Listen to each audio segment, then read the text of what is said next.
Hello, good evening. This is Akash Shrivastava from the 12th episode of YCT talks. और आज हमारे साथ हैं संजय कुमार मिश्रा सर, जिन्होंने अभी यूपी टीजीटी और यूपी पीजीटी जो कि 2021 में जिसका रिजल्ट आया है उसमें इनका चयन हुआ है। और आइए बात करते हैं संजय कुमार मिश्रा सर से और जानते हैं कि इन्होंने इनकी क्या स्ट्रैटेजी थी, इन्होंने क्या क्या सोर्सेस का यूज किया था जिनके कारण आज ये एज अ लेक्चरर एक इंटरमीडिएट कॉलेज में कार्यरत हैं। तो संजय सर, कैसे हैं आप? बिल्कुल ठीक हैं आकाश जी। सर, आप जितने भी लोग आपको देख रहे हैं, आप उनको अपने जी, बारे में बताइए। बहुत ही कंसाइजली आप अपने बारे में, अपनी एकेडमिक क्वालिफिकेशन में उनको बताइए के बारे में।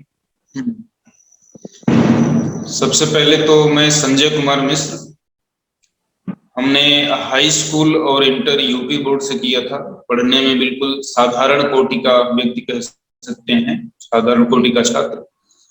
और ग्रेजुएशन हमारा इलाहाबाद यूनिवर्सिटी से हुआ था। ओके। और ग्रेजुएशन के काफी अंतराल के बाद ग्रेजुएशन 2007 में पूरा हुआ था, तो बीएड 2013 में हुआ। बीच में कुछ वनडे एग्जाम इस तरह से मैं देता रहा, मतलब ओके। उसमें बहुत सफलता अच्छे स्तर की नहीं मिल पाई। मिलती कभी नजदीक तक पहुंचते, लेकिन रह जाते, क्लियर नहीं हो पाती थी। ओके। और अंत में ग्रेजुएशन के बाद जो है बीएड हमने 2013 में बरेली यूनिवर्सिटी से कंप्लीट किया। ऑलराइट। उसके बाद 2018 में आकर के हमने पीजी अपना हिंदी से पीजी अपना कंप्लीट किया, एमए किया। ओके। और ये इलाहाबाद स्टेट यूनिवर्सिटी से था, ओके। कंप्लीट हुआ। उसके बाद मैं यूथ कंपटीशन टाइम्स से जुड़ा। ओके। तो यहाँ कुछ दिनों तक हम काम करते रहे। ओके। उसके बाद जो है टीजीटी पीजीटी के एग्जाम में अपीयर होते रहे। 2016 वाली वैकेंसी थी, उसमें बैठे। पहली बार मैंने वही एग्जाम दिया, तो इंटरव्यू टीजीटी लेवल पर मिला था, लेकिन वो क्लियर नहीं हो पाया। रिटर्न कुछ ज्यादा होने के कारण ओके। वो क्लियर नहीं हो। जी। अभी 2011 वाली वैकेंसी जो आई, तो इसमें फिर से अपीयर हुई। ओके। जी आकाश जी। तो 2018 में, जैसा कि आपने जो इन्फॉर्मेशन मुझसे शेयर की थी, 2018 में हम्म आपने एमपी पीजीटी का एग्जाम क्लियर किया।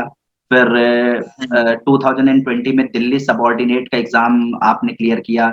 और अभी जी जी। 2021 में जो यूपी टीजीटी और पीजीटी का रिजल्ट आया, तो उसमें भी आपका मेरे ख्याल से रैंक आप मुझे मेंशन है यहाँ पर।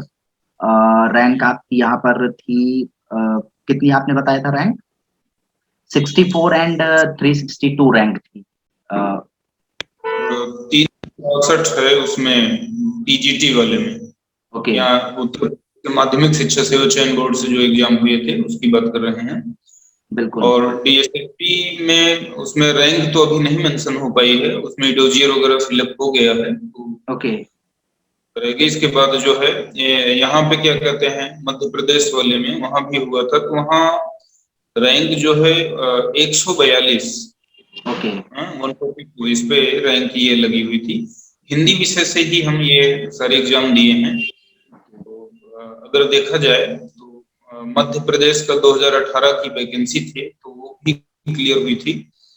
और मतलब प्रवक्ता ग्रेड की पीजीटी की थी। और ऐसे ही डी ट्रिपल एस भी, मतलब दिल्ली सबऑर्डिनेट बोर्ड वाली थी, तो ये अभी क्लियर हुई है। जी। ये भी प्रवक्ता ग्रेड की थी, पीजीटी थी। और अपने यहाँ टीजीटी पीजीटी दोनों, यूपी वाला जो था वो दोनों क्लियर हुआ। ओके। तो सर, बहुत ही अच्छी बात है। इसके लिए बहुत बहुत बधाई आपको।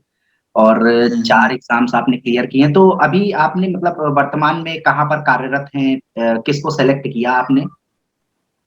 इस समय हम जो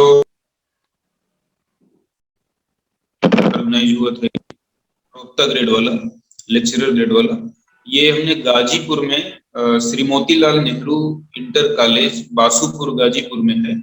यहाँ पर मैं कार्यरत हूँ, जल्दी में ही हमने ज्वाइन किया है। ओके। तो सर, इसमें पेपर का पैटर्न क्या, मतलब अगर हम दिल्ली सबऑर्डिनेट एग्जाम की बात करें, जिसमें भी हम्म। आपको लेक्चरर की पोस्ट के लिए, तो उसमें क्या पेपर का पैटर्न वगैरह क्या कैसे होता है? जी, एक सेकंड आकाश जी, आवाज आपकी क्लियर नहीं आ पाई थी क्योंकि एक कॉल आने लगा था, बताएं। जी, मैं ये पूछ रहा था कि ये जो दिल्ली सबऑर्डिनेट का एग्जाम हुआ और ये यूपी टीजीटी, यूपी पीजीटी का एग्जाम हुआ, तो इसमें मतलब आपका क्या पेपर का पैटर्न कैसा रहता है? दिल्ली सबऑर्डिनेट बोर्ड जो एग्जाम कराता है, अगर प्रवक्ता ग्रेड की बात करें जी, तो इसमें पेपर दो पार्ट में मुख्य रूप से देखा जाए तो बटा रहता है। एक तो कॉमन पेपर हो जाता है, कॉमन में जो है अलग अलग चीजें पूछी जाती हैं, उसमें मैथ भी आती है, रीजनिंग भी आती है, जीके के सवाल भी रहते हैं, ओके, हिंदी भी रहती है, सामान्य हिंदी और सामान्य अंग्रेजी। ये इतनी चीजें पहले पेपर के अंतर्गत 100 प्रश्न के अंतर्गत रहता है। जी, 20-20 क्वेश्चन का सेक्शन सबका डिवाइड रहता है। इसके हम्म, बाद सब्जेक्ट आ जाता है, तो सब्जेक्ट में जैसे जिसका जो सब्जेक्ट हो, हमारा फिलहाल हिंदी था, जी, तो हिंदी के 200 प्रश्न आए हुए थे। तो वो 200 प्रश्न वो भी 20-20 के सेक्शन में बटे रहते हैं, अलग अलग क्राइटेरिया उसकी डिसाइड रहती है, वो सबसे पूछे जाते हैं। अगर ओके, देखा जाए तो जैसे कहीं व्याकरण से क्वेश्चन आ रहे हैं, तो कहीं साहित्य का कोई पोर्शन ले लिया गया वहां से आ रहे हैं प्रश्न, तो बिल्कुल, कहीं काव्य शास्त्र से आ रहे हैं। तो इस तरह से उसका अलग अलग 8-10 पार्ट में बटा रहता है। 5 पार्ट में पहला पेपर हो जाता है और लगभग 10 पार्ट में दूसरा वाला सब्जेक्ट का हो जाता है। इस तरह से कुल 15 पार्ट में पेपर बटा हुआ रहता है। ओके, ऑनलाइन एग्जाम होता है तो इसका पैटर्न ये भी है कि आप 20-20 क्वेश्चन का जो सेक्शन चलेंगे, तब जाकर के दूसरा अगला 20 क्वेश्चन का सेक्शन खुलेगा आपके सामने। जी, इसमें चाहे आप पूरा अटेम्प्ट करना है पूरा अटेम्प्ट करें, पूरा नहीं अटेम्प्ट करना है आप तो छोड़ते जाइए क्वेश्चन को, छोड़ करके आप, यानी कुल मिला के जब तक आप स्किप नहीं करेंगे एक सेक्शन को, तब तक दूसरे तक आप नहीं पहुंच सकते। इस तरह का पैटर्न इसका रहता है। ये तो उनका पूछने का पैटर्न हो गया। और देखा जाए अगर स्ट्रेटजी बनाई जाए कि पढ़ाई कैसे किया जाए, तो टीजीटी लेवल पे तो यहाँ दिल्ली सबऑर्डिनेट बोर्ड में कुछ अलग हो जाता है पैटर्न। उसमें क्वालिफाइंग रख देते हैं कि आप मिनिमम 40 क्वेश्चन फर्स्ट पेपर में करें, तभी जाकर के आप फर्स्ट पेपर में क्वालिफाई होंगे। जब बिल्कुल, फर्स्ट बिल्कुल, पेपर में क्वालिफाई होंगे तभी जाकर के आपका सब्जेक्ट जो सेकंड, है, सब्जेक्ट वो चेक होगा। ओके, जी, और इसमें ऐसी कोई बात नहीं रहती है। इसमें फर्स्ट पेपर सेकंड पेपर दोनों को मिला करके एक मेरिट बनाई जाती है, तब जाकर के उसमें आप उस मेरिट में आते हैं, तो वीडियोजियर वगैरह फिलअप करा के आपका फाइनल रिजल्ट आता है। और सिंगल रिटन एग्जाम के ऊपर ही ये बेस्ड होता है। हम्म, इसमें कोई इंटरव्यू नहीं, कोई भी और चीजें दूसरी नहीं शामिल रहती। तो सर संजय सर, आपने इसके लिए कोई पर्टिकुलर बुक्स भी आप पढ़े होंगे यूपी टीजीटी, पीजीटी और दिल्ली सबऑर्डिनेट के लिए? हाँ, देखा जाए तो मुख्य रूप से जैसे अगर बात करें तो यूथ कंपटीशन टाइम्स की जो किताब थी ये काफी मददगार साबित हुई है। इसके अलावा मुख्य रूप से देखा जाए तो व्याकरण इत्यादि की पढ़ाई के लिए हमने वासुदेव नंदन और पीएन पांडे की एक किताब थी, उन दोनों को प्राथमिकता पर रखा था। इसके जी, अलावा दो किताबें जो थी उसको साहित्य के दृष्टि से हम पढ़ा करते हैं। आचार्य रामचंद्र शुक्ल की थी हिंदी साहित्य का इतिहास, और बच्चन सिंह की किताब थी, वो भी मतलब हिंदी साहित्य में जाने जाते हैं, काफी बड़े राइटर हैं। बच्चन सिंह की थी आधुनिक हिंदी साहित्य का इतिहास। तो इन्हीं दो किताबों को हमने साहित्य के लिए बेस बनाया था।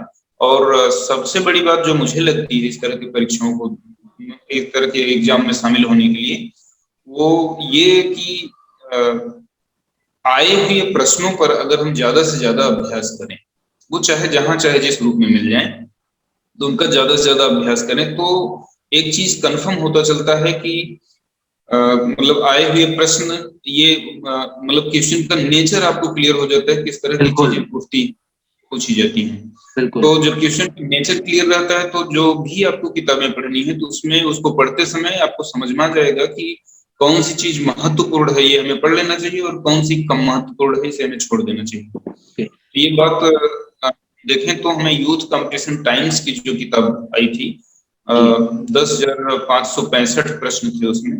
ओके, तो 10,000 के नाम से हम लोग उसको कहते थे। तो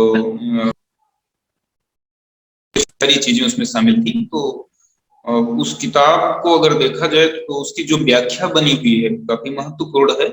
और इसके अलावा जो है अगर देखा जाए तो सेक्शन वाइज वो डिवाइड कर दिया, अध्यायवार उसका विभाजन कर दिया गया है।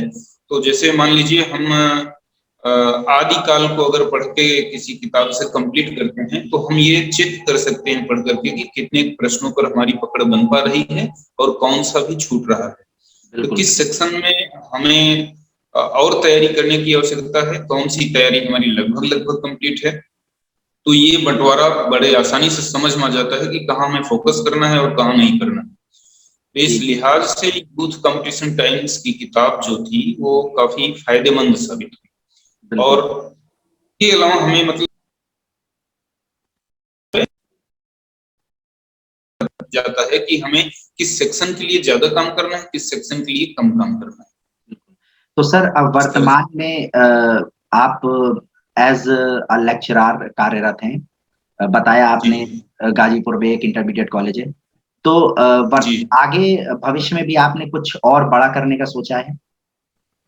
जी बिल्कुल सोचा है, असिस्टेंट प्रोफेसर इसके बाद इस बार भी एग्जाम में शामिल हुए थे, लेकिन कुछ चीजें ऐसी थी जिसके वजह से कुछ परिस्थितियां अपने पक्ष में नहीं थी, स्वास्थ्य की समस्या जिसके वजह से जो है अभी मतलब सेटिस्फाई नहीं है कि सिलेक्शन हो जाएगा। पेपर तो फिलहाल हुआ है, जैसे होता है ना कि पेपर देने के बाद आप संतुष्ट रहें कि हाँ चलिए सिलेक्शन हो जाएगा, तो वो स्थिति नहीं समझ में आ रही। हाँ ये हो सकता है इंटरव्यू मिले, लेकिन फाइनल सिलेक्शन के बारे में संदेह की स्थिति है।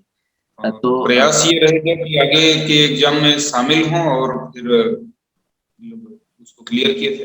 बिल्कुल।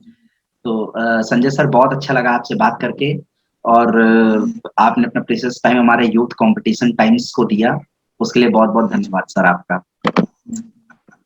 ओके।